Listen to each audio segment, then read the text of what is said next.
Hello guys, welcome back. स्वागत है आपको आपके चैनल कैडी प्लस में। हम लोग एक्सरसाइज 6.5 पे डिस्कस कर रहे थे। चलिए उसके आगे सवालों को हम कंटिन्यू करेंगे। पंद्रह सवाल में देखें, किसी समबाहु त्रिभुज एबीसी की भुजा बीसी पर एक बिंदु डी इस प्रकार स्थित है। सबसे पहले हम एक समबाहु त्रिभुज बनाएं। तो देखें, तो समबाहु त्रिभुज ड्रा करें।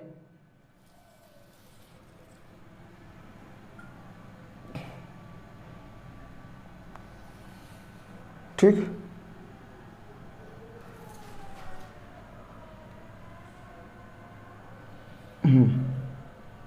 समबाहु त्रिभुज बना लिया हमने। देखिए, अब कहा गया समबाहु त्रिभुज, नंबरिंग कर दें ए बी सी। देखो कहा गया कि ए बी सी की भुजा बीसी, ये भुजा बीसी पर एक बिंदु डी इस प्रकार स्थित है कि बी डी बराबर 1/3 BC। मतलब ये बिंदु डी यहां सपोज स्थित होगा और इसको हम मिला दें।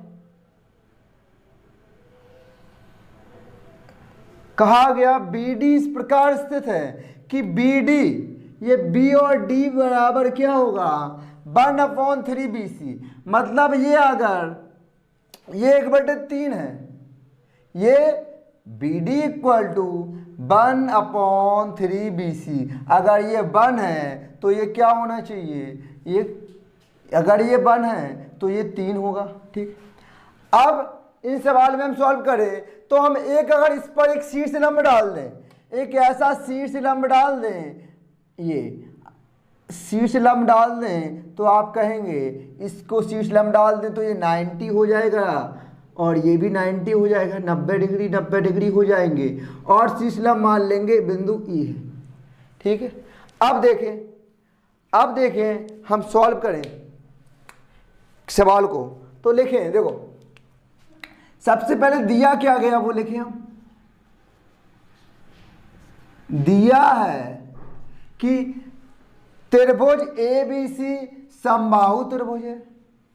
त्रिभुज ए बी सी समबाहु त्रिभुज है।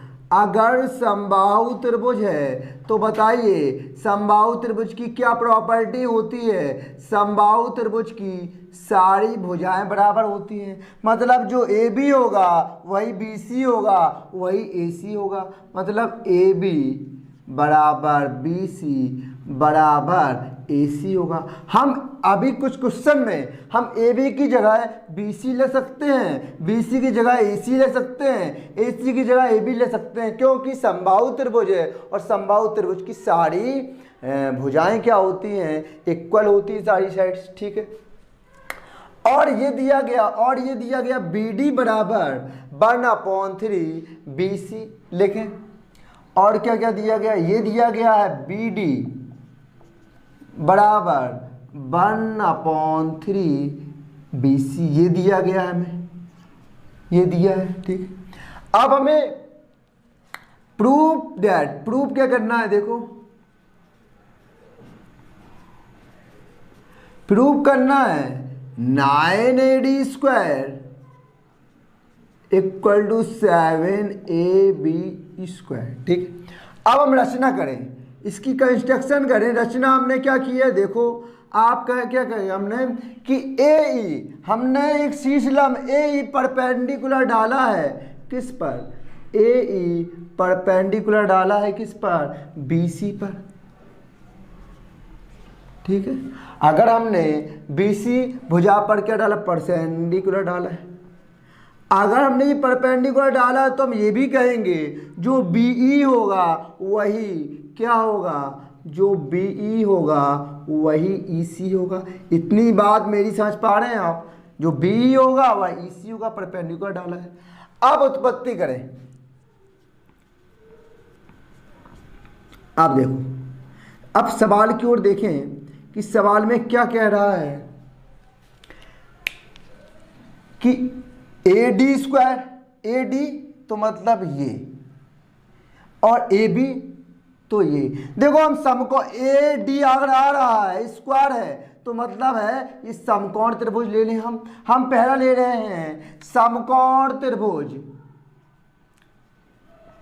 समकोण त्रिभुज ADE में क्या हो जाएगा, क्या ले, पाइथागोरस प्रमेय से। और पाइथागोरस प्रमेय क्या कहती है कि कण का स्क्वायर होगा वो लंब के स्क्वायर और आधार के स्क्वायर के बराबर होगा। 90 ये है तो 90 के सामने की बजाय कण हो जाएगी AD स्क्वायर बराबर हमारा DE स्क्वायर प्लस के AE स्क्वायर के बराबर हो जाएगा। इसको इक्वेशन फर्स्ट मान लें। अब दूसरा देखें, हमने AD स्क्वायर ले लिया, अब AB मतलब क्या होगा, ये लाइन है तो ये भी हम ले लें ABE। अब देखो हम लिखें समकोण त्रिभुज ABE में कैसे, पाइथागोरस प्रमेय से। क्या होती है पाइथागोरस प्रमेय, आप कहेंगे पाइथागोरस प्रमेय में कण का स्क्वायर, 90 के सामने ये क्या हो गया, कण होगा सबसे बड़ी भुजा AB का स्क्वायर बराबर हुआ किसके, BE के स्क्वायर और AE के स्क्वायर की। ठीक है, समीकरण दो। अब क्या करें, अब हम समीकरण 1 में समीकरण 2 को क्या करते हैं, घटा दें। देखो समीकरण 1 में से समीकरण 2 को घटाने पर, अब देखो लेफ्ट साइड वाला लेफ्ट साइड से घटेगा, राइट साइड वाला राइट साइड से। AD square minus AB square बराबर देखो ये होगा DE square plus AE square. लेकिन जब हम माइनस लगाएंगे ना तो ये दोनों क्या हो जाएंगे, माइनस के हो जाएंगे, BE स्क्वायर और AE स्क्वायर। और AE स्क्वायर से AE स्क्वायर कैंसिल आउट हो जाएगा, AD square minus AB square बराबर आपका DE स्क्वायर और माइनस BE स्क्वायर हो जाएगा। अब देखो ये लेके आना है, AD स्क्वायर यही रखे रहेंगे हम, AB स्क्वायर इस साइड जाएगा, काय का हो जाएगा, प्लस का हो जाएगा, प्लस के DE square minus BE square.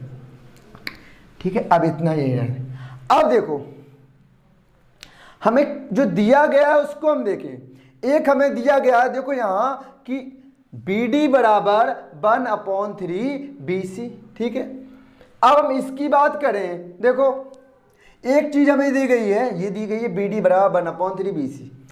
अगर हम ये कह सकते हैं कि जो BE का मान होगा वो BC का क्या होगा, देखो इस समकोण त्रिभुज वो था, समबाहु त्रिभुज था, समबाहु त्रिभुज की भुजाएं बराबर होती। जो BE का मान होगा, ये इतनी बात आप मेरी समझ पा रहे हैं, हम कहें जो BE का मान होगा, देखो ये और ये बराबर है, BE और EC क्या है, BE और EC बराबर हैं, मतलब BE और EC बराबर है।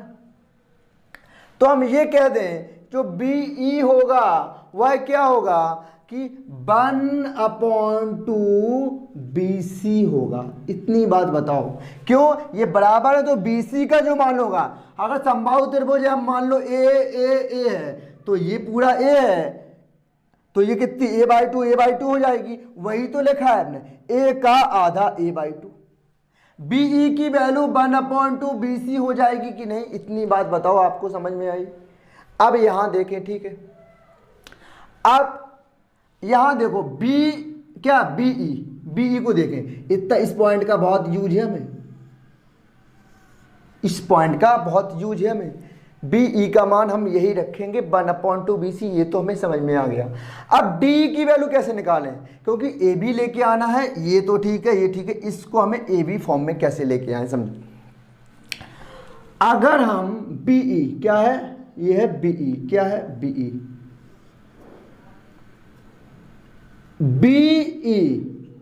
ये BE की वैल्यू, ये इतना और इतना बराबर हम BD प्लस डी ई लिख सकते हैं। ये दोनों बराबर होंगे कि नहीं?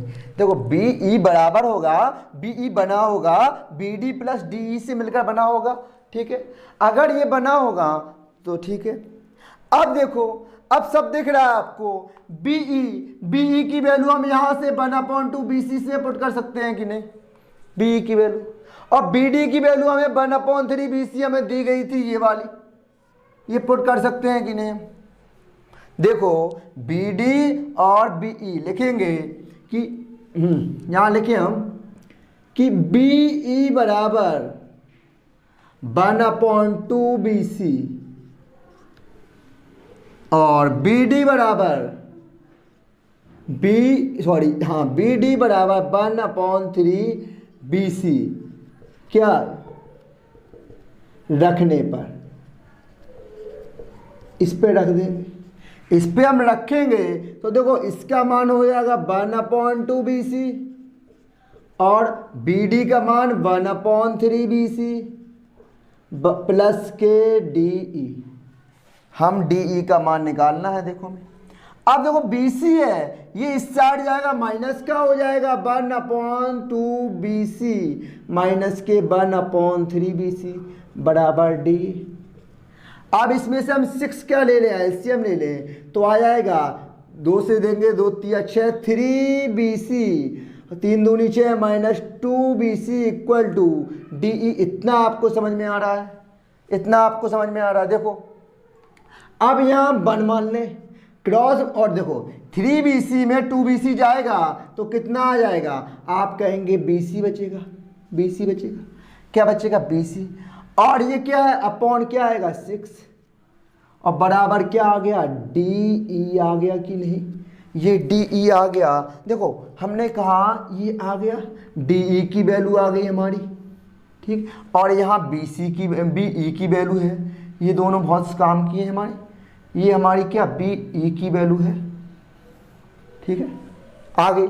अब हम क्या करेंगे, इसमें रखेंगे बी ई और डी ई का मान इसमें रख देंगे, समीकरण मान लें 3 और लिखेंगे कि समीकरण 3 में बी ई व डी ई का मान रखने पर, अब देखिएगा कि ए डी यही बचेगा बराबर ए बी स्क्वायर प्लस, ठीक है, बी की वैल्यू रखेंगे हम किसकी? डी ई का। डी कितना है? बी सी अपॉन 6 का स्क्वायर माइनस बी ई कितना है? बी है 1/2 बी सी का स्क्वायर, यही है। अब देखो इसका ए डी स्क्वायर तो यही रहेगा, ए बी स्क्वायर भी यही रहेगा, इसका स्क्वायर तोड़ेंगे हम तो आ जाएगा बी सी स्क्वायर अपॉन 6 का square 36 minus B C square 2 का स्क्वायर 4। एक बात और बताओ, ये हमारा क्या था कि समबाहु त्रिभुज था, और पता है आपको समबाहु त्रिभुज की सारी भुजाएं बराबर होती हैं, ए बी बटे बी सी और बराबर ए सी। हमने कहा था ये पॉइंट बाद में हमें काम जरूर आएगा, इसलिए कि देखो आंसर हमें ए डी और ए बी के फॉर्म में लाना है। ए डी तो है, ए बी, ये बी सी हमें दिक्कत कर रहा है, तो क्या बी सी की जगह हम ए बी पुट कर सकते हैं क्योंकि समबाहु त्रिभुज है। लिखेंगे यहाँ चूंकि बी सी बराबर ए बी रख दें,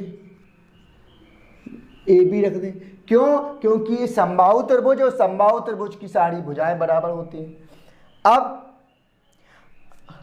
अब देखो, अब हम क्या करें, यहीं कर लें, थोड़ा यहीं कर लें, थोड़ा में हो जाएगा। देखो अब ए डी स्क्वायर यही रखें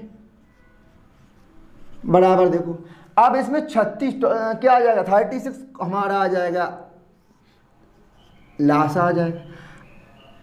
अब देखो नहीं, अभी सबसे पहले इस स्टेप में तो हमें क्या करना है कि बी सी की जगह ए बी रख दें, तो ए बी स्क्वायर अपॉन 36 और माइनस के ए बी स्क्वायर अपॉन 4 हो गया। अब यहाँ देखें, हम इसको करें, अब इसमें 1 मान लें तो 1 क्या ले लें? 1 ले लें हम, 1 एलसीएम ले लें ए डी स्क्वायर यही रहेगा। 1 अगर 1 और 36 तो 4 का एलसीएम आ जाएगा 36, ठीक है। अब 36 से देंगे तो 36 आएगा, 36 ए बी स्क्वायर माइनस के प्लस के 36 से 36 एक बचेगा ए बी स्क्वायर माइनस के 4 से करके 4 नमा 36 9 आएगा और 9 में जाएगा 9 ए बी स्क्वायर बराबर। देखो अब ये घटाएंगे 36 और 1 37 और 37 में 9 जाएगा तो 37 में 9 जाएगा 28 आ जाएगा, 7 8 हाँ 28 आएगा। कितना आएगा 28। तो हम लिखेंगे 28 ए बी स्क्वायर अपॉन कितना 36, ठीक है। अब यहाँ कर दें, देखो थोड़ा सा जगह कम पड़ रही है, यहाँ कर दें हम। क्या बचा है देखो यहाँ कि बचा ए डी स्क्वायर बराबर 28 ए बी स्क्वायर अपॉन 36। अब 7 से काट दें, 7 से कट रहा है कि नहीं कट। 36 और 37 में आपका 9 जाएगा, कितना आएगा 37 में 9 जाएगा 7 8 28 ही आएगा, ठीक है। कितने से काट दें आप, काटें 4 से काट दो, 4 सत्ते 28 4 9 36। आप क्रॉस मल्टीप्लाई कर दो तो 9 यहाँ पहुँच जाएगा 9 A D square, 9 A D square बराबर 7 ए बी स्क्वायर, ये हो जाएगा। और यही तो हमें प्रूफ करना था, ये हमारा क्या हो गया, ये हमारा प्रूफ हो गया, ये हमारा प्रूफ हो गया। तो समझ रहे हैं ना, कुछ नहीं है इस सवाल में, बस आपको जो सवाल है वो देखना है। ए डी स्क्वायर और ए बी स्क्वायर को लो, अब इसने फर्स्ट इक्वेशन बनाई, सेकंड इक्वेशन बनाई, इनको हमने सब्ट्रैक्ट किया। अब देखा हमने ये इक्वेशन बनी, हमें सिर्फ क्या कि ए बी और ए डी चाहिए, इसको कुछ हम टच नहीं करेंगे, एजेड लिखेंगे, इनकी वैल्यू हम लेके आएंगे, इनकी वैल्यू ए बी के फॉर्म में लेके आएंगे। इस प्रकार हमने बनाया ए बी बी सी को बराबर हम ए सी लिख सकते हैं क्योंकि ये समबाहु त्रिभुज है। और सॉल्व किया, हमारा ए डी स्क्वायर बराबर 7 ए बी स्क्वायर आ गया। आई होप आपको समझ में आया होगा। अगर अच्छे समझ में आया होगा तो लाइक ज़रूर कीजिएगा वीडियो को और ज़्यादा दोस्तों को शेयर कीजिएगा। Thank you, thanks for watching video.